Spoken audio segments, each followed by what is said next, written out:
Les ex-employés de la société industrielle burkinabé des épices et d'aliments CBA ne sont toujours pas satisfaits. Depuis la fermeture de la société en 2011, ces ex-employés attendent toujours que justice soit faite. Ils l'ont fait savoir au cours d'une conférence de presse ce matin même à Ouagadougou. Et puis l'ex-président égyptien Hosni Moubarak a été blanchi des accusations portées contre lui suite aux manifestations sanglantes que l'Égypte a connues en 2011. Le verdict a été une source de joie pour Hosni Moubarak et ses partisans. Voilà pour les titres de cette édition. Mesdames, Messieurs, bonjour et merci de suivre le 13h15 de la télévision du Burkina. Mais tout d'abord, sachez que le président du Faso, Michel Kafando, est arrivé hier à Dakar, dans la capitale sénégalaise. Il prend actuellement part au 15e sommet de la francophonie. Vous allez le voir en image, aux côtés de ses pairs de l'Organisation internationale de la francophonie, OIF. Il a été accueilli par son homologue Macky Sall, comme vous pouvez le voir en image. Nous reviendrons sur le séjour du président du Faso à Dakar dans nos prochaines éditions avec nos envoyés spéciaux Alassane Zéo et Godefroy Bazier. Puis revenons au Burkina Faso pour parler de politique dans ce journal. L'Union pour le progrès et le changement tient sa première session statutaire post-insurrection ce samedi à Ouagadougou. Au cours de cette session, les responsables et les militants de l'UPC vont aborder des questions relatives à la participation de ce parti aux élections de 2015. D'autres points liés à la situation politique au Burkina Faso seront aussi débattus au cours de la session. Des précisions avec Draman Guéné. C'est par une réunion statutaire que l'Union pour le progrès et le changement UPC fait sa première sortie officielle post-insurrectionnelle. Au menu de cette session, l'examen de la situation nationale. Le secrétariat exécutif national du parti va aussi aborder les questions liées aux échéances électorales de 2015.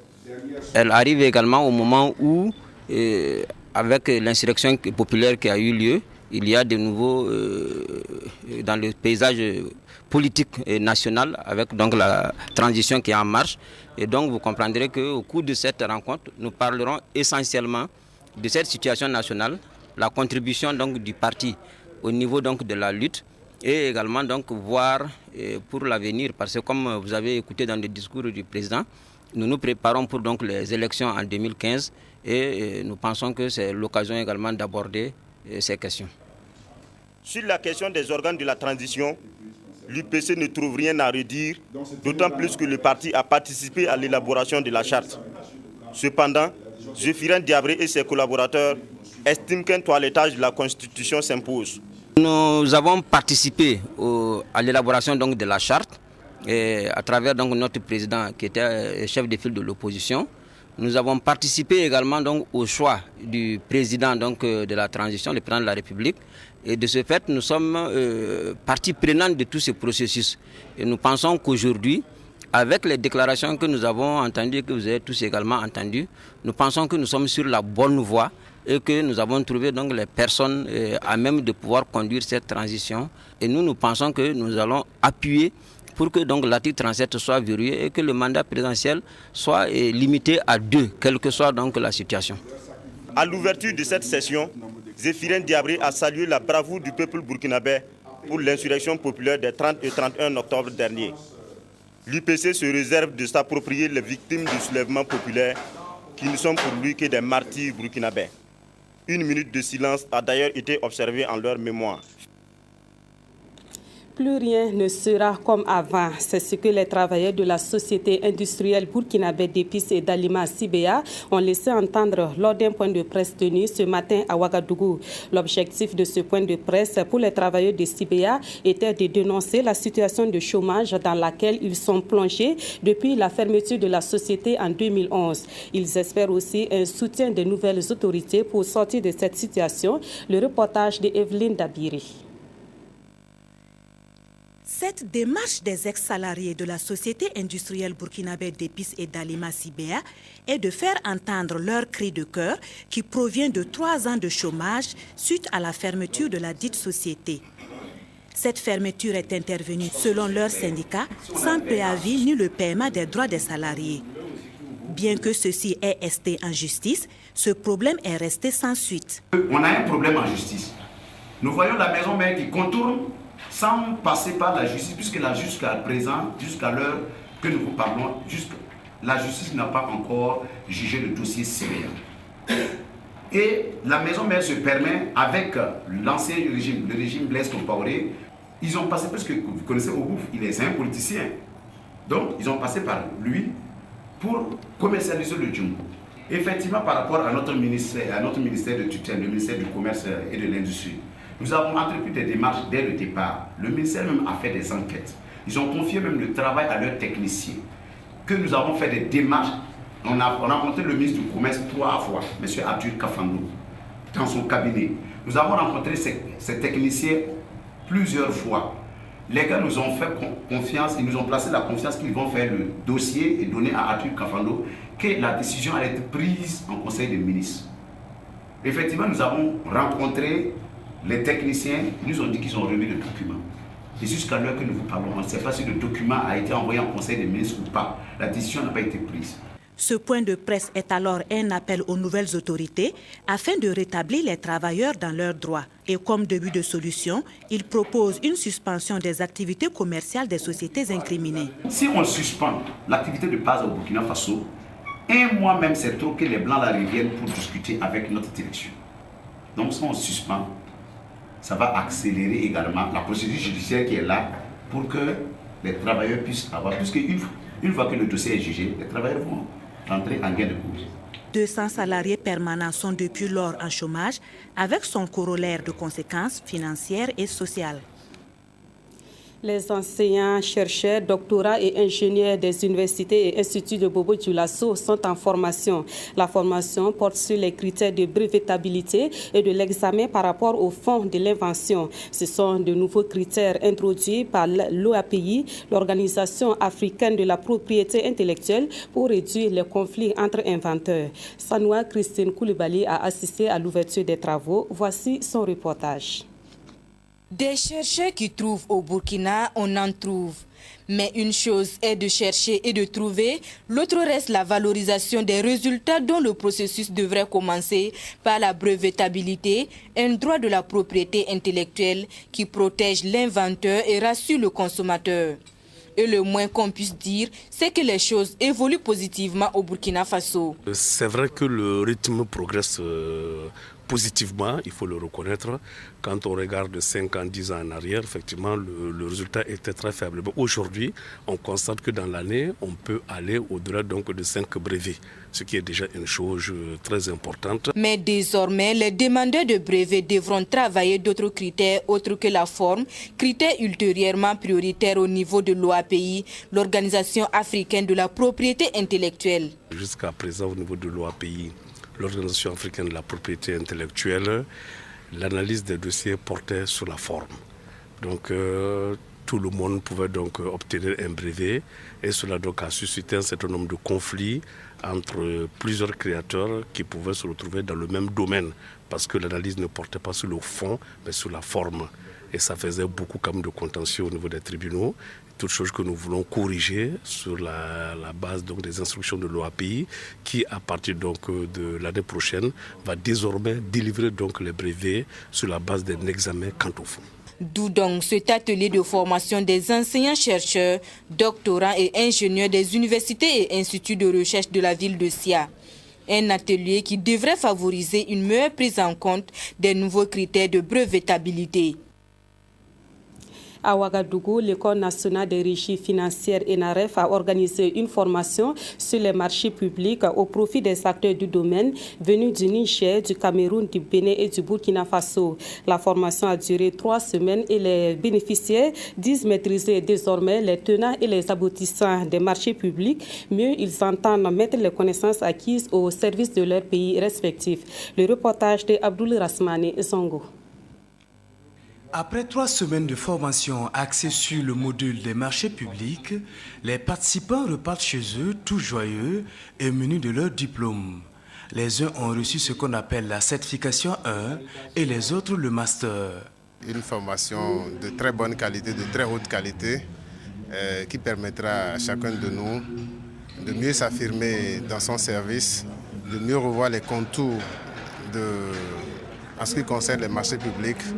Et c'est un diplôme, surtout le master, c'est un diplôme quand même prisé dans la sous-région au niveau également des bailleurs de fonds. J'ai appris beaucoup grâce au professeur.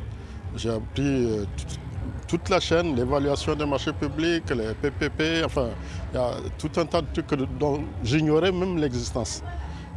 Donc franchement, je suis très satisfait de cette formation. Et je pense que maintenant, au retour dans mon pays, ça va apporter un plus. L'originalité de cette formation est qu'elle a enregistré cette fois-ci la participation des forces de défense et de sécurité du Niger et du Burkina Faso. On repart à Bobo-Dioulasso où une cérémonie de décoration des militaires a eu lieu au camp Wese Koulibaly hier 26 novembre. Au total, 63 médailles ont été décernées aux récipiendaires pour leur dévouement à la nation. La cérémonie solennelle a connu la présence des autorités militaires et administratives de la région des Hauts-Bassins. Le reportage de Moumouni Barou. Revue de troupes par le gouverneur et des autorités militaires et paramilitaires de la région des Hauts-Bassins à la place d'armes du camp Wese Koulibaly. Après ce rituel, la cérémonie de décoration des récipiendaires. Au total, 63 médailles, dont 5 médailles d'honneur militaires pour récompenser les officiers issus de l'armée de terre, de l'air et de gendarmerie, 54 médailles militaires aux non-officiers et 4 médailles d'honneur des sapeurs-pompiers pour les soldats du feu qui se sont distingués. Tous les cas d'accident, nous étions sur le terrain avec les sapeurs-pompiers. Nous avons porté aide et secours aux victimes. Et c'est pour cela que nous étions disponibles pour la Brigade nationale des sapeurs-pompiers en les accompagnant dans la mission qui leur est confiée. C'est pour cela qu'ils m'ont proposé à la décoration et ça a été vraiment avec plaisir que j'ai accepté et un honneur. Actuellement, nous sommes dans la chaîne de commandement et à travers cette chaîne de commandement, nous avons posé des actes que le commandement a appréciés à sa juste valeur et a tenu à nous récompenser. Et nous sommes reconnaissants. Cette distinction à l'endroit de ces récipiendaires sonne comme une invite à mieux faire et surtout à être utile à la nation. Je crois qu'une décoration, c'est une motivation pour mieux faire et aller de l'avant. Donc je m'inscris dans cette dynamique en les invitant à redoubler d'efforts. Comme vous le savez, le 54e anniversaire des Forces armées était prévu pour le 1er novembre. Mais vu la circonstance, toutes les activités qui étaient programmées ont été reportées à une date ultérieure. Avec l'accalmie qui est venue, nous avons reçu ordre d'organiser en différé la remise de nos décorations. Et c'est dans ce cadre-là qu'aujourd'hui, ici, nous sommes réunis pour décorer certains de nos camarades et du personnel civil pour des services rendus aux forces armées et à la nation. La cérémonie s'est achevée autour d'un cocktail par le discours du commandant de la 2e région militaire, au cours duquel il invite ses frères d'armes à beaucoup plus d'abnégation et surtout à consolider les liens armée-nation. Et pendant ce temps, ce sont de nouvelles compétences que l'école militaire technique de Ouagadougou met à la disposition des 14 pays d'Afrique francophone. Ils sont au nombre de 40 et c'est avec fierté qu'ils ont reçu leur parchemin hier vendredi au camp Guillaume Ouedraogo. Ils ont promis de mettre leurs compétences au service de leurs armées respectives. Le reportage des Alissa Sanfo. Après 6 mois de dur labeur à l'école militaire technique de Ouagadougou, voici venu le temps des récoltes pour ces stagiaires. Et avec ce couronnement, ce sont 40 maintenanciers qualifiés que l'école met à la disposition de 14 pays d'Afrique. Une moitié reçoit ce matin son certificat technique en télécommunication et l'autre moitié reçoit, elle, un certificat technique en maintenance automobile et génératrice. Des formations qui n'ont pas été faciles et du tout repos pour ces bénéficiaires. Mais aujourd'hui, ils sont fiers. Le jeu en vaut la chandelle. Ça n'a pas été facile au niveau de l'IV1. C'était des matières scientifiques avant d'entamer la pratique. Ça n'a pas été facile. Et surtout au dernier moment, avec la situation, on a essayé de se concentrer pour pouvoir terminer. Vraiment, on a beaucoup appris. On va aller les pratiquer dans nos forces armées et même dans la vie courante. Nous remercions tous les instructeurs qui ont fait de leur mieux pour nous donner le meilleur d'eux-mêmes afin que nous puissions être à la hauteur de relever les défis de demain qui seront dans nos armées. Désormais, ils verront leur nom inscrit à la suite des 567 autres sous-officiers formés par l'école depuis sa création en 2000. Et à présent, ils n'ont qu'une seule idée en tête: rejoindre leurs armées respectives et y faire valoir leurs compétences. L'élan de solidarité au profit des blessés de l'insurrection populaire se poursuit et cette solidarité se manifeste sous diverses formes. Les agents de sécurité de la société Techno Security ont choisi de donner de leur sang pour la prise en charge de ces blessés. Du sang qui servira aussi à approvisionner les centres de santé qui manquent très souvent de ce liquide vital. Le reportage de Claudine Bikaba. La chaîne de solidarité au profit des blessés de l'insurrection s'élargit. En effet, les vigiles de Techno Security SAL ont fait don de leur sang pour soulager leurs frères et sœurs qui sont dans le besoin. Notre message ici est de dire que la solidarité n'a pas de limite et elle est l'œuvre de tous. Et pour nous, les agents de Techno Security, nous voudrons par cette action contribuer, ça veut dire apporter, étant dans notre élément en tant que sécurité, apporter notre terre à l'édifice national. C'est une initiative véritablement à saluer qui témoigne encore une fois de plus qu'on n'a pas besoin d'être aisé pour témoigner de sa solidarité au plus faible. Donc c'est pour cela que nous jouons à l'opération. Cette opération qui permettra de recueillir plus d'une centaine de poches de sang est appréciée par le représentant du Centre national de transfusion sanguine. C'est une initiative à bien saluer parce que vous savez bien que le besoin en sang quotidien tourne autour de 120 poches par jour. Donc le besoin est tel que il faut effectivement multiplier ce genre d'initiatives. Cette action n'est pas orientée uniquement à l'endroit des blessés de l'insurrection, mais aussi aux autres malades dans les hôpitaux. Retour chez nous avec un mot de musique pour terminer cette édition. L'artiste musicien Sarov vient de mettre son tout premier album sur le marché du disque. Cette œuvre qui vient enrichir le paysage musical burkinabé a une coloration reggae. L'artiste a dévoilé son œuvre à la presse le mercredi dernier. C'était en présence de notre reporter Aruna Mari.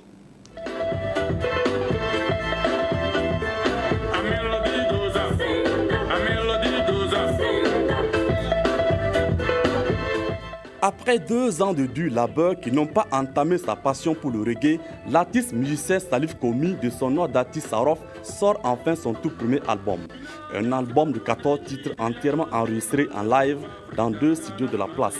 Ce premier opus, Sarov a choisi de l'appeler tout simplement African Style. En français, c'est le style africain à la manière africaine. C'est l'Afrique au quotidien, de par son histoire, de par la vie de tous les jours. On parle toujours de cette base que nous sommes africains et c'est cette valeur et culture traditionnelle africaine qui est mise en avant de par toutes les sonorités. L'œuvre musicale de reggaeman burkinabé est une autoproduction. Elle est chantée en français, anglais, maoré entre autres. À travers ce nouvel album, l'artiste magnifie l'Afrique. Après cette dédicace, une autre bataille commence pour le musicien.